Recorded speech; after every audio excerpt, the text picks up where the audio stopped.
दूसरा उनका दावा है कि हमको 23 भाषाएं आती हैं, और तीसरा उनका दावा है कि मैंने राम जन्मभूमि में जो गवाही दी उसके कारण फैसला हो गया।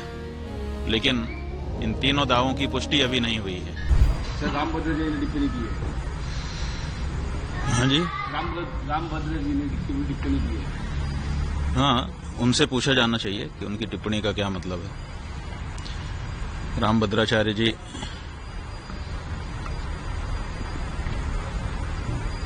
सबकी निंदा करते हैं।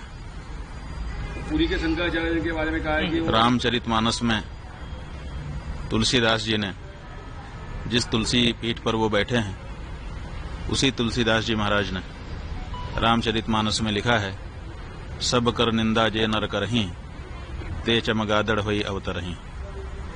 तो सबकी निंदा करने से चमगादड़ की योनि में जाना पड़ता है, ये बात तुलसीदास जी महाराज कह रहे हैं। और उन्हीं तुलसी जी के नाम पे पीठ बना करके बैठे हुए रामभद्राचार्य जी सबकी निंदा कर रहे हैं।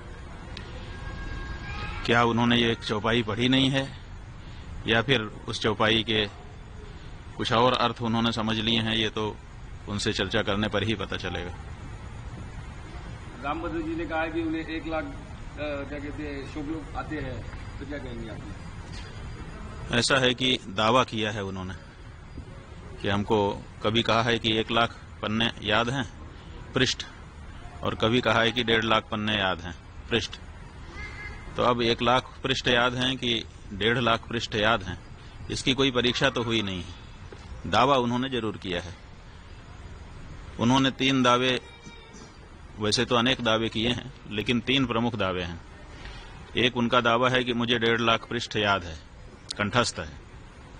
दूसरा उनका दावा है कि हमको 23 भाषाएं आती हैं, और तीसरा उनका दावा है कि मैंने राम जन्मभूमि में जो गवाही दी उसके कारण फैसला हो गया।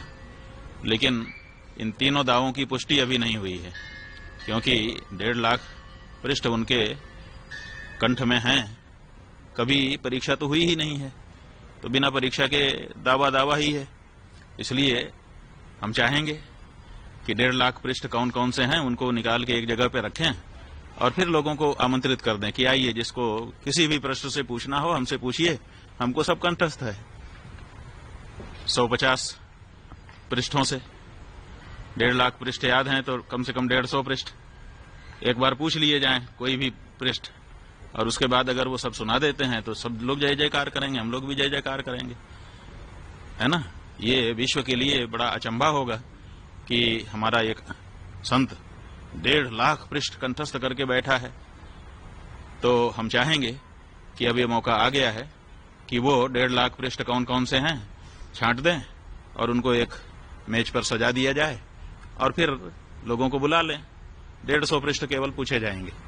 अगर 150 पृष्ठ कंठस्थ उनको हो गए उनमें से, तो हम लोग मान लेंगे कि सब कंठस्थ हैं।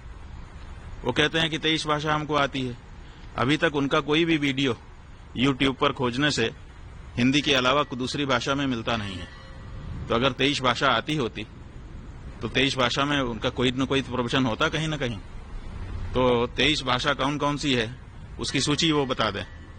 तो 23 उन भाषाओं के जो विद्वान हैं उनको हम लोग भेजेंगे।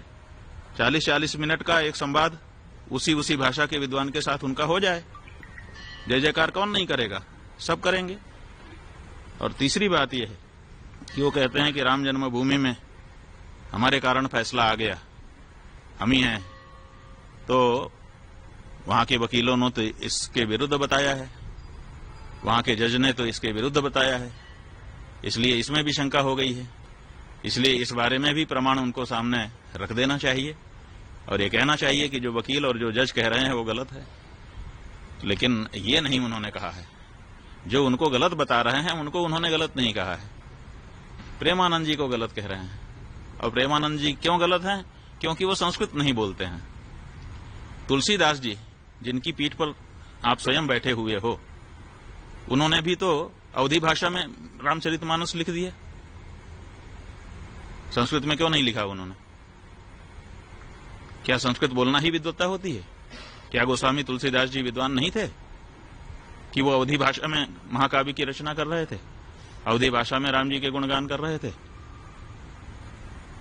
अगर संस्कृत में बोलना ही विद्वत्ता है, तो इस सिद्धांत के अनुसार तो तुलसीदास जी भी विद्वान नहीं आपकी दृष्टि में होंगे, क्योंकि उनका तो सारा का सारा साहित्य, चाहे वो बरबे रामायण हो, चाहे वो गीतावली हो, चाहे कवितावली हो, चाहे हनुमान चालीसा हो, चाहे बजरंग बाण हो, छोटे से छोटा बड़े से बड़ा रामचरितमानस, सब कुछ अवधी भाषा में है, संस्कृत में नहीं है। तो क्या तुलसीदास जी विद्वान नहीं थे? तो ये जो परिभाषा आप लेकर के आए और हमने ये पूछा है कि आप ये बताइए, प्रेमानंद जी महाराज दिन भर राधे राधे श्याम श्याम कह रहे हैं, तो राधे राधे श्याम श्याम ये जो शब्द हैं ये संस्कृत भाषा के हैं कि नहीं, और संबोधन विभक्ति में हैं कि नहीं? और जब संबोधन विभक्ति से अपदम न प्रयुंजित, अपद नहीं बोलना चाहिए, और वो उसको पद बना करके संबोधन विभक्ति में ढाल करके अगर दिन भर उच्चारण कर रहे हैं, तो आपसे ज्यादा संस्कृत तो वो बोल रहे हैं। आप कितनी देर संस्कृत बोलते हैं दिन भर में, बताइए? केवल प्रवचन में जहां उदाहरण देने का अवसर आता है, कुछ श्लोक आप बोलते हैं, उतना ही तो संस्कृत आपके द्वारा बोला जाता है, और वो दिन भर राधे राधे श्याम श्याम रटते हैं, जो कि पद है, जो कि संस्कृत व्याकरण की दृष्टि से शुद्ध शब्द है। तो वो तो आपसे ज्यादा संस्कृत रोज बोल रहे हैं, और आप कह रहे हैं कि वो संस्कृत नहीं बोलता है। माने संबोधन विभक्ति में जब भगवान का नाम बोला जाता है तो क्या वो संस्कृत नहीं होता है? और अगर संस्कृत होता है तो वो तो संस्कृत ही बोल रहे हैं, दिन भर संस्कृत बोल रहे हैं। आप उनको क्यों कह रहे हैं कि वो संस्कृत नहीं जानते हैं? तो ये जो बातें हैं, इन सब से पता चलता है कि या तो उनकी बात को ध्यान ही देना छोड़ दिया जाए, बिल्कुल अप्रमाण मान लिया जाए, और या तो फिर उनको अपनी योग्यता और अपने जो दावे हैं उनको जनता के सामने आकर के प्रमाणित कर देना चाहिए। हम कहना चाहेंगे, वो पुरी के शंकराचार्य जी को कहते हैं कि वो संस्कृत नहीं बोलते हैं। संस्कृत नहीं बोलते, कोई इच्छा से बोलता है? भाषा जो है वो विवक्षाधीन होती है। विवक्षा का मतलब होता है बोलने की इच्छा। हमको इच्छा होगी तो हम बोलेंगे, इच्छा नहीं होगी नहीं बोलेंगे। कोई हमको जबरदस्ती करेगा कि तुम यही बोलो? ये तो महाराष्ट्र के ठाकरे बंधु हो गए कि बोलना ही पड़ेगा। अरे भाषा जो है, भाषा का नियम है, वो विवक्षाधीन होती है। जो बोलना चाहता है वो बोलता है, जिसको नहीं इच्छा होती है नहीं बोलता है। कौन सा शब्द मैं बोलूंगा ये कोई हमको बताएगा? हम खुद बोलते हैं। जब हमको जिस शब्द की इच्छा होती है उस शब्द का उच्चारण अपने मुख से हम करते हैं। भाषाएं जो होती हैं वो विवक्षाधीन होती हैं, बोलने की इच्छा के अधीन होती हैं। तो ऐसी परिस्थिति में वो नहीं बोलते हैं उनकी इच्छा, लेकिन वो संस्कृत के विद्वान नहीं है, ऐसा तो नहीं है। हम तो जहां तक हम देखिए, हमने पुरी के शंकराचार्य जी का भी प्रवचन सुना है, गंभीरता से सुना है, और इनका भी प्रवचन सुना है, और हम ये कह रहे हैं कि पुरी के शंकराचार्य जी इनसे बहुत बड़े विद्वान हैं। तो ऐसी परिस्थिति में जिन शब्दों का प्रयोग पुरी के शंकराचार्य जी करते हैं हिंदी में भी, उनके अर्थ लगाना इनके लिए कठिन हो जाएगा।